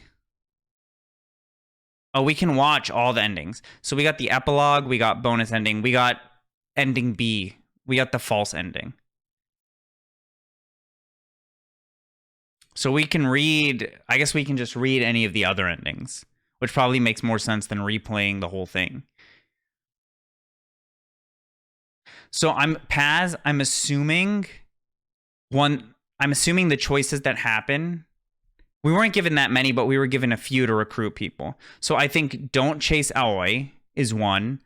Also with Tomoe, for instance, there was the option to tell her to fuck off. I think the hell ending is the one where we alienate ourselves from everybody, right?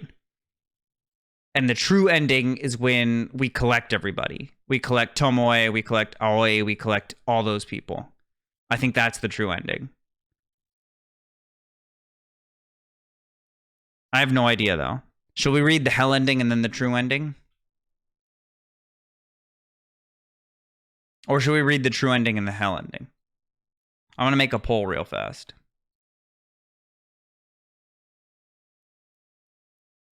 Just for the order that we should read them.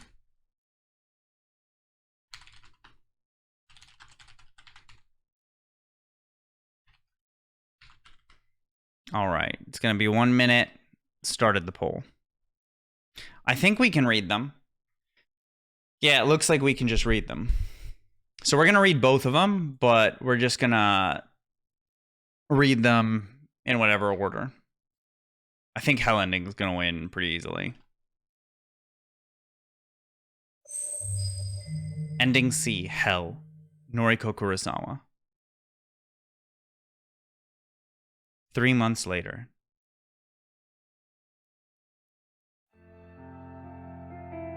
Good morning. Sorry I'm late. Holy shit, that's Aoi. That's Aoi.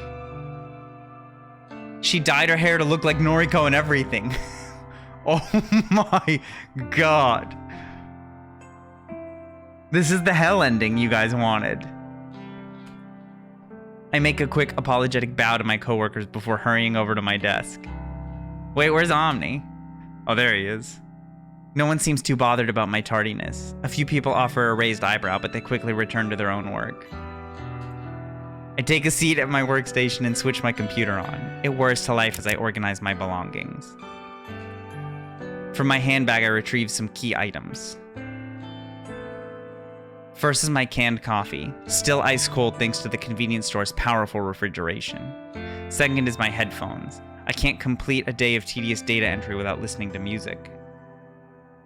Last but not least is my phone. The screen is a little cracked, and the protective case has seen better days, but it's invaluable to me.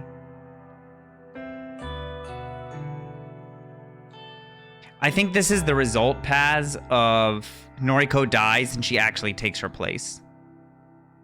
Something feels slightly off as I look at the screen. There's a nagging feeling in my mind, some small voice telling me that this isn't my phone, but I know it's mine. The familiar red case, the spiderweb fractures inching across the glass. Well, yeah, I mean, we can play through all of it again on fast forward with the whatever, but I mean, that would take a long time. It's my phone, no doubt about it. Pushing the strange thoughts from my mind, I turn my attention to my computer. It doesn't take long to read over the day's list of tasks. I'll be continuing what I started yesterday. Easy. Noriko? I'm startled by the sudden vocalization of my name. I don't know why. People call me by my name every day. Don't they? Oh, hello, Fujikawa. Shinya Fujikawa is standing at my desk, scratching his cheek awkwardly. I get the feeling he wants to approach a topic of conversation that makes him nervous. I wanted to apologize. I haven't been present in the office of late. Was there anything you needed to discuss with me during my absence? Wait, and now she's a boss? Um, I think about the question. Shinya and I don't really need to talk on a day-to-day basis. His work is fairly unrelated to mine. I'm just a data entry temp after all. But we do have a history together, I suppose. We went to school together after all. We were never exactly friends. Actually, I always kind of had this feeling he had a crush on me, but he's not really the type of guy to make a confession. Always used to joke about he and I would make a cute couple, but I could never see it. He was, and still is, far too dull for my tastes. Aoi. Why does that name sound so distant? I try and put a face to the name, but my mind draws a blank. She was my best friend, and yet... Noriko? oh, sorry. I get lost in my own head sometimes. Yes, I see. Well, if there's nothing you need, then I'll be on my way. Okay, then. Nobody said anything? Your old friend, Aoi Sato? Have you heard from her lately? No. Actually, I feel like something must have happened to her. We haven't spoken in... God knows how long. That's so. Yo, I hate this ending. That's too bad. It's so creepy. I find it odd that he leaves the conversation with those last words. He simply walks away from my desk. My phone cries out. The unfamiliar ringtone, one that I never selected, splits my head wide open and prompts my brain to spill out between the cracks in my skull. I squeeze the sludgy gray matter back into my head and blink a few times, then realize that my brain is not actually leaking. Just a trick of the light? I struggle to maintain eye contact with the screen. The caller ID flashes across the device, identifying the caller as Noriko. Me, my own name, myself. Noriko is calling me. I'm calling myself? A dull ache still throbs within my head as though it has been recently emptied. I answer the call. Hello? I hear a sharp inhalation of breath and then the call cuts out. It takes a few seconds for me to realize I'm crying. Shinya is at my side, his arm around my shoulders, and within seconds the rest of my coworkers are staring down at me. I'm on the floor, my face nestled within the plush office carpet, but I don't know how I got there. I'm supposed to be stoic, unflinching. It's my ideology, my entire identity. So much for stoic, unflinching Noriko. Remember stoic, unflinching Noriko? Maybe if I just close my eyes, I can make everything return to normal and start this day over again.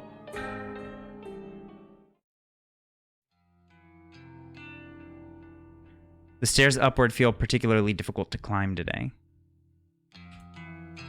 It was a rather strange day at the office, but I know that returning home to my family will make me feel better. Shinya took me to the train station and waited until I boarded my train. It was really sweet of him.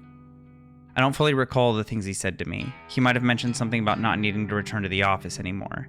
Maybe all my work there is completed? Bitch, you got fired! 'Cause you're not actually Noriko, you just showed up. Her family, yeah. My head is still a bit fuzzy, but I'll sift through the details after a hot shower later tonight. Dude, what if it's Kojiro? Since the sun is beginning to go down, I think the others should be home by now. Or it's a ton of corpses. Yuriko is probably relaxing on the sofa, and Mother should definitely be here since she doesn't leave the apartment these days. I unlock the door to the apartment and wander inside. Do I even want to know what we're gonna see? Yep, yeah, it's the corpses. Yep, she's just been collecting the bodies. I'm home. Stepping through the open door is always a comforting feeling. It's good to return after a long day at work.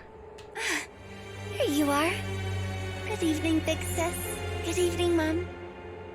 Yuriko offers me a warm smile. She's changed a lot recently. Her foul, rebellious attitude disappeared when she moved in. Maybe she simply wanted our family to be reunited again. Maybe her delinquency was all just an act, a way of trying to deny what she really wanted, to simply return home. Mother, on the other hand, doesn't really regard my entrance, but that's nothing to be concerned about. She's always distant and aloof. Shall we order in tonight? I'm thinking some pizza would be delicious. Yuriko nods. The act causes a small clump of her hair to detach and flutter to the floor. I'm looking forward to a quiet night with my family and some pizza. I never had the opportunity to enjoy these moments when I was growing up. In those days, I was simply grateful for the nights I could go to bed without a new bruise or gash to cover up. Mother used to kick me and slap me, but hang on. I look at her now, slumped on the couch, completely lost in her own world. That's not the mother that used to abuse me. That's not the mother that was married to my father. And Yuriko never used to stand up for me, but that's because Yuriko was never there when I was growing up. Where was she? I shut my eyes and try and sift through the confusing fragments of memory swirling in my mind. She's not my mother. This woman before me. She's Noriko's mother. That's it. That's how I know her. So wait, at some point does she kill Noriko's actual mother? Because her mother only attempted suicide, right? And, like, brings the corpse? Wait. Of course she's my mother. I'm Noriko. Duh. How could I forget something so simple? Yuriko was there when I was growing up. The reason she never stood up for me is because no one ever abused me. God, I don't know why I got so confused and frazzled like this sometimes. I smile at my loving family and clap my hands together. Okay, I'm going to order dinner. Is everyone happy with barbecue pizza?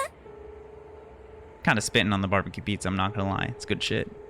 Yuriko nods, and Mother lets out a quiet snore of approval. I whip my phone up to eye level and open a food delivery app. I notice that my battery only has 8% left. I should charge it up before it dies on me. I keep a charger in the living room, so it only takes me a second to waltz over to the wall socket. As I lean down to grab the charger, I see that another phone is already plugged in. Another phone? The case is blue and the screen doesn't have a trace of damage on it. Whose phone is this? Yo, it's Noriko. I nervously tap the screen to see a list of noise notifications. There are a lot of messages from someone named Junpei. Oh, that's Aoi's phone. Junpei. It's a name that doesn't ring a bell. I check to see if the phone is unlocked by pressing my thumb against the home button. Strangely, my fingerprint unlocks the phone instantly. My fingerprint? But this isn't my phone. This can't be my phone. The messages from Junpei all open in quick succession. Babe, good news. Hit me up. Waiting for you. Coffee today? Are you mad at me? Talk to me, my whittled cherry blossom. Frowny face. I miss you. Did I do something wrong? The splitting sensation inside my skull returns as my eyes devour the contents of the never-ending string of messages. I feel like I know this person, but I can't picture a face. I can't picture any scenario in which we have ever met or spent time together. Why does he speak to me in such a familiar way? Wait, he's not speaking to me. Of course, this isn't my phone, so these messages were never intended for me. I throw the phone aside, happy to have broken free of my concern. It doesn't matter who the phone belongs to. It's not mine, so I don't have to deal with it. I plug my own phone into the charger and feel relieved as I watch the battery icon slowly fill up. Okay, Mom, Yuriko, I'm going to go take a shower while my phone charges. I'll order dinner after that. I promise. Thank you for being patient. For the first time in a while, Mother actively responds to my voice. Bruh. Noriko? So she actually kidnaps her mom at some point? I'm so fucking confused. Her head lifts slightly, and she regards me with her dull eyes. Mom? Where am I? You're not Noriko. Bro, we gotta actually play through it to get the hell ending. A bead of sweat forms on my forehead, and a shiver crawls slowly down my spine like a spider. Her firm accusatory tone immediately chills me to the bone. Of course it's me, Mom. It's me, Noriko. No. You're... Where am... Panic settles into her delirious face. I don't exactly blame her for being scared and confused. She's been in a near vegetative state ever since she attempted suicide. But for her to not recognize me, for her to forget what her own daughter looks like, that's inexcusable, unforgivable. I'm Noriko, damn it. I fall to my knees, the splitting, throbbing, aching pain in my skull reaching a crescendo, threatening to blow my brains out across the living room. I'm Noriko!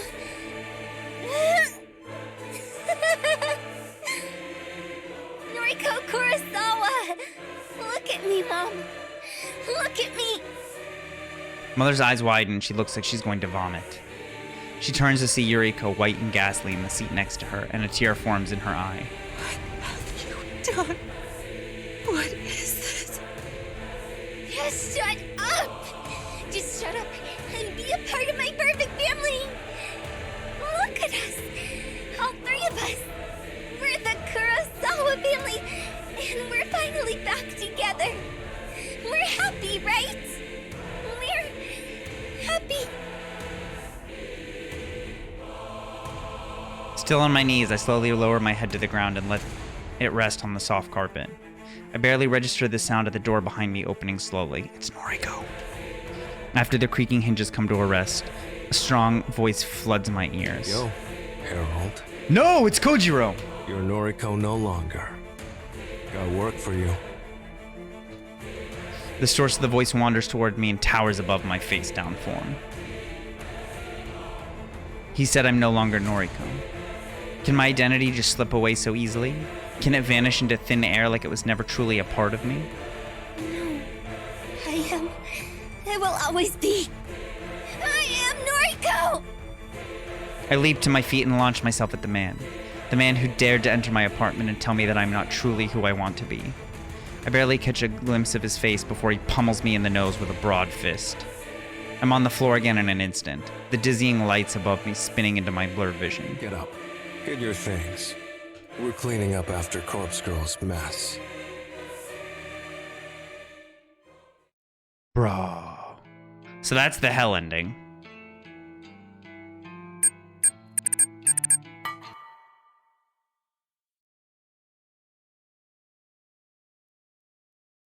Okay, we'll do the true ending now.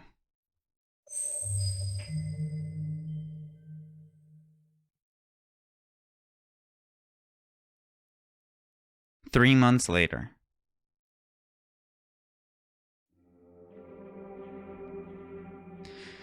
Sometimes in dark and overcast days, I can feel the cold bite of steel inside my gut. It's a phantom sensation that flickers and dissipates within moments.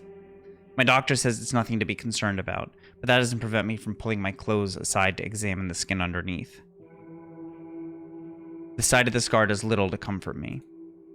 I don't think I should have survived this injury. I don't think I should have walked away after regaining consciousness. But somehow, I survived that encounter with Aoi. In the darkest recesses of my memory, I can vaguely recall the warmth of strong arms carrying me from that factory, carrying me to safety. Somebody saved me on that fateful day, but I don't know who. I think it was Kojiro. Regardless, I owe them my life. My new life. A life that is actually worth something. A life that doesn't consist of skulking in the shadows and pretending to be a beautiful corpse. I look down at the empty plate before me and smile. Yoshi eaten! This is the good ending.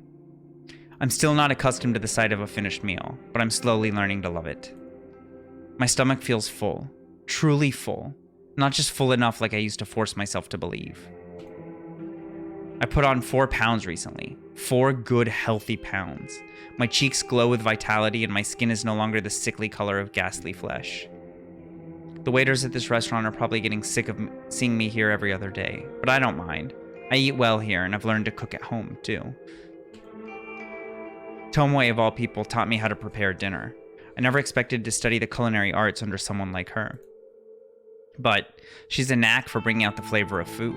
She says she picked up a few things from years caring for her kid siblings. I'm learning a lot from her. I push my plate to the side and take a sip of water. Time to pay the bill and get going. There are things to do tonight, after all. Oh shit, this is the true ending? Months have passed since the last time I set foot on these cursed grounds. The wafting stench of decay invades my nostrils and threatens to make me spill the contents of my stomach on the asphalt. It's a stench that I was once completely accustomed to. Now it's a sickening reminder of the person I used to be not so long ago. I didn't want to come here tonight. I didn't want to come here ever. Yet here I am. Call it a hunch or a premonition or just a bad feeling, but some part of my mind urged me to visit this place after receiving a strange text message this morning. A text message that seemed both alien and familiar at the same time. A solitary word decorated in the contents of the message. Goodbye. But what drew my attention was the image attachment, a photo of a young woman. A young woman bent over backwards, her face obscured by matted hair and blood, and her chest exploding open from the inside. The young woman in the photo was me. It was an image of my own corpse. The craftsmanship was excellent. The cadaver used to replicate my body looked just like me. My first assumption was that the Human Removal Service sent this photo to me, but upon a moment of deliberation, that didn't seem to be the case. The Human Removal Service's activity has declined rapidly as of late. The number of murders or suicides, depending on how you look at it, across Tokyo have decelerated so quickly that it's almost as if the Human Removal Service never existed at all.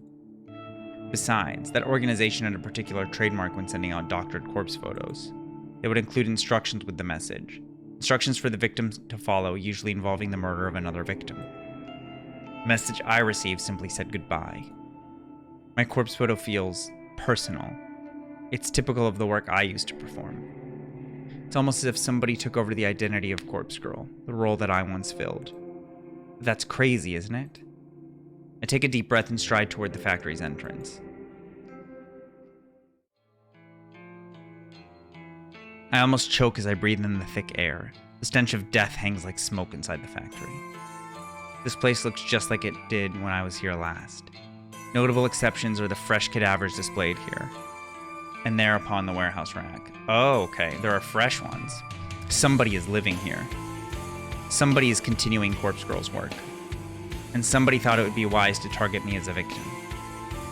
Me, Noriko Kurosawa. Somebody made a fatal mistake. Animalistic instinct rises within me as my legs move with purpose. My feet claw at the damaged concrete ground with every step. I'll kill the new Corpse Girl. I'll kill her and bury her. Enough is enough. I'll end the cycle of death that I started so long ago. Hello? Who are you? Oh shit, Aoi became Corpse Girl. A meek voice slinks through the darkness, tugging aside the veil of silence ever so gently. I concentrate hard in order to identify the direction it came from. If I'm taken off guard even for just a second, it may be my end. My left. The voice came from my left. I spin on one heel and immediately feel bile rise in my throat. May I help you with something? Brah! What the fuck is this? My name is Noriko. Noriko Kurosawa. It's nice to meet you. What's your name? Aoi? Is that you? This is the true ending. I feel like I'm looking into a twisted mirror. The girl before me is not me, and yet... Are you here to buy a corpse? I have plenty on display. You can browse as much as you like. The fuck? But that one on the end of the rack is reserved. Sorry. She runs her grimy hand through her unwashed hair and scratches her scalp violently. A fleck of spittle drips from her lower lip as her eyes glaze over. This is Aoi Sato. Despite the hair and makeup and the clothes, my old clothes, her voice is the same as I remember. Aoi, knock it off. You're scaring me. Who is Aoi? Is that your name? Well, it's nice to meet you, Aoi. My name is Noriko. A moment of clarity brings immediate understanding. Just like I was torn between my own identity and that of Corpse Girl, Aoi has become me. But her transformation hasn't been kind to her.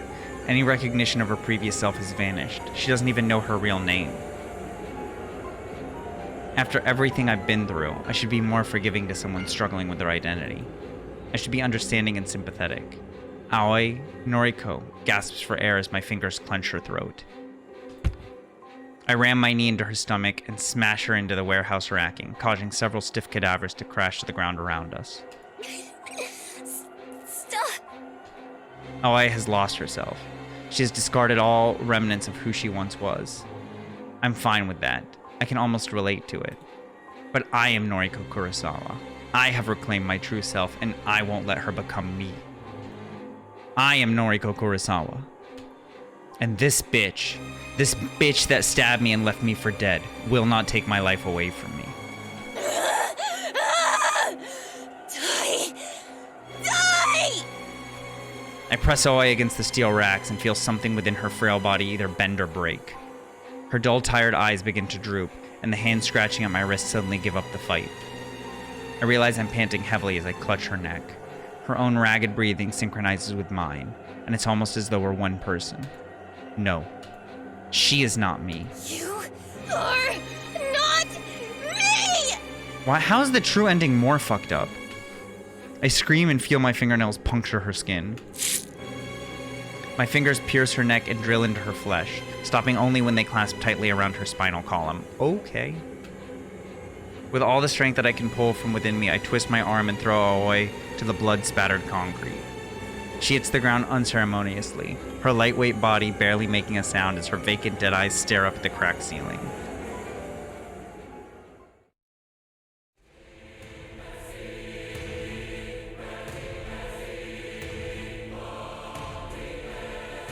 I never imagined I'd have to dig up this grave for a second time. When I buried Corpse Girl in the gardens below our former apartment, I didn't predict I'd have to see her again so soon. But here she is, still rotten and miserable. I thought her burial was going to be the end of it all, a symbolic gesture to help me leave behind the person I had become. It was a way to reclaim my former self and bury the past. Corpse Girl doesn't say anything when she sees me lift the dirt from her resting place. She doesn't give any indication that she even notices my presence. Fine, be that way. I couldn't care less. I've brought a friend for you. Someone to keep you company. Ooh. Yo, I felt the bass in that thud. It's like a Strive counter hit. With a great deal of effort, I haul the body of Aoi, into the narrow pit and let it collapse beside Corpse Girl. The girl in my old clothes seems to cuddle up to her new companion. It's almost fitting that the person who became me should rest eternally beside the person I tried to become. I think I can rest easy knowing that they're both in the ground. I think nothing further can prevent me from being Noriko. Suppose I should say a few words. You were my best friend, Aoi, and I'm sorry I couldn't save you. I'm sorry that I only ever wanted to save myself. I hope that you at least found some happiness by becoming me. Goodbye. Jesus. I clutch the small shovel in my hands and begin to fill the makeshift grave.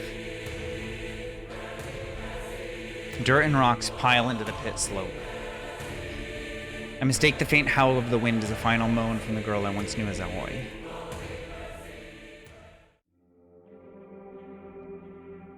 Covered in dirt and grime and blood and muck and God knows what else, I collapse onto the floor in my new apartment. I'm very fortunate I managed to find this place. Someone moved out in a hurry, and I was able to move in right away with just the first month's rent paid up front. I don't know if I'll be able to afford next month's payment, but I'll face that challenge when it arrives. For now, everything is finally over. I should shower or bathe or at least scrub the filth from my skin. But I'm so tired. I'm exhausted. This is the price of being Noriko Kurosawa. I roll over onto my side, grab my phone, and slowly bring it to my eye level. An involuntary frown masks my dirt-encrusted face when I notice the icon for one missed call on my screen, an unknown number. A short message tells me that the caller left a voicemail. I don't know who would have called me in such a late hour. It's well past midnight after all. I close my eyes and let the voicemail play. Hey, Kojiro. bit late. Saw us. We should talk. Call me?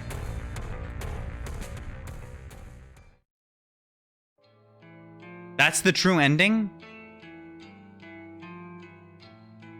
That's the whole true ending?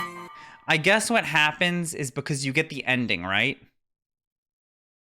You get the ending, and then you get the epilogue. So I'm assuming the epilogue just implies that Kojiro, like, tells her everything. I don't fucking know. That was weird as shit.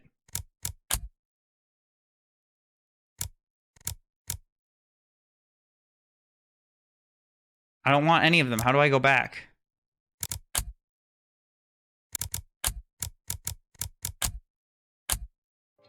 No, we got the bonus ending. We already went through it. No, he was missing an arm. We got the whole gallery. We did it. GG's, everybody. We did it. We beat Corpse Girl.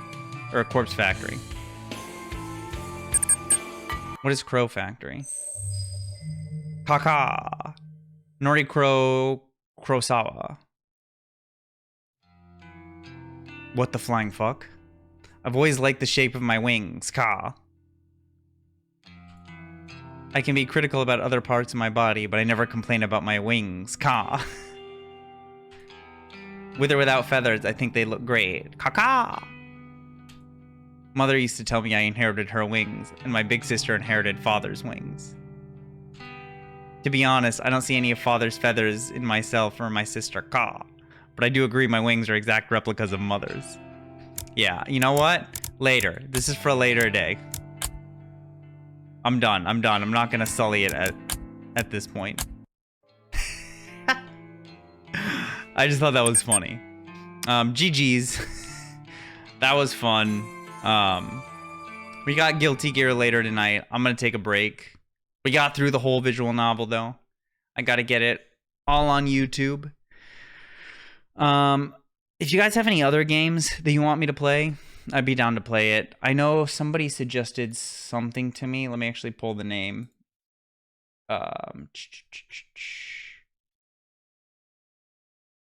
Amori. Somebody was saying I should play Amori.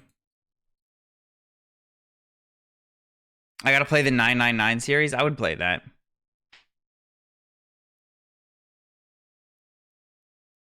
Don't play. Yeah, I've played Danganronpa before. 999 I definitely play. Especially if it's got puzzles.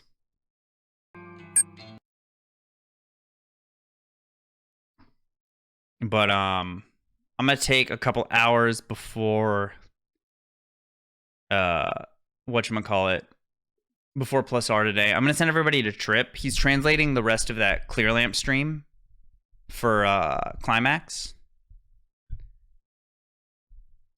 I'm gonna start it. Yeah, Caitlin, I'm gonna actually get it started in earnest. The Strive practice thing. I'm not gonna lie, Omni, they did kind of suck. I thought they would be better. I maybe expected too much, but I thought it was gonna be better than what we got. Not great, but the ride there was entertaining. Which is fine, I guess. I wish at least one of the endings had been sick, but they just kind of all sucked across the board, to be frank. All the endings were bad. But, yeah, I'm going to send everybody to Trip. Take an hour or two. And I'll catch you guys later.